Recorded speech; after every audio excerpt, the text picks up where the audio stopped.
काय हो, तुमच्याकडे पण ही अशी हरभऱ्याची भाजी बनवून खातात का? ही हरभऱ्याची भाजी थंडीच्या दिवसात मिळते खायला, बाकीच्या दिवसात ही भाजी खुडून वाळून ठेवतात, पण आज ही भाजी आपण ताजी बनवणार आहोत। आम्ही ही कवळ्या कवळ्या देठाची हरभऱ्याची भाजी खुडून आणली आहे मस्तपैकी। आता एका खलबत्त्यामध्ये हिरवी मिरची, लसूण, जिरं छान जाडसर कुटून घ्यायचंय।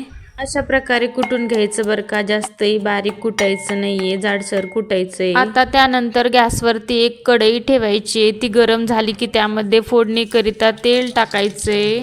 तेलामध्ये मोहरी घालायची, मोहरी तडतडली की बारीक केलेलं वाटण परतून घ्यायचे तेलामध्ये व त्यानंतर खुडून घेतलेली भाजी घालायची। ही भाजी शेतातून आणलेली आहे म्हणून धुवून घेतली नाही, धुवून घेतल्यावर भाजीचा आंबटपणा निघून जातो व भाजीला चव राहत नाही। जर तुम्ही मार्केटमधून आणली असेल तर मात्र धुवून घ्या। थोडा पाण्याचा हबका मारून छान भाजी शिजून घ्यायची व त्यानंतर चवीनुसार मीठ घालायचं, थोडा शेंगदाण्याचा कूट घालायचा, म्हणजे भाजीला छान चव येते।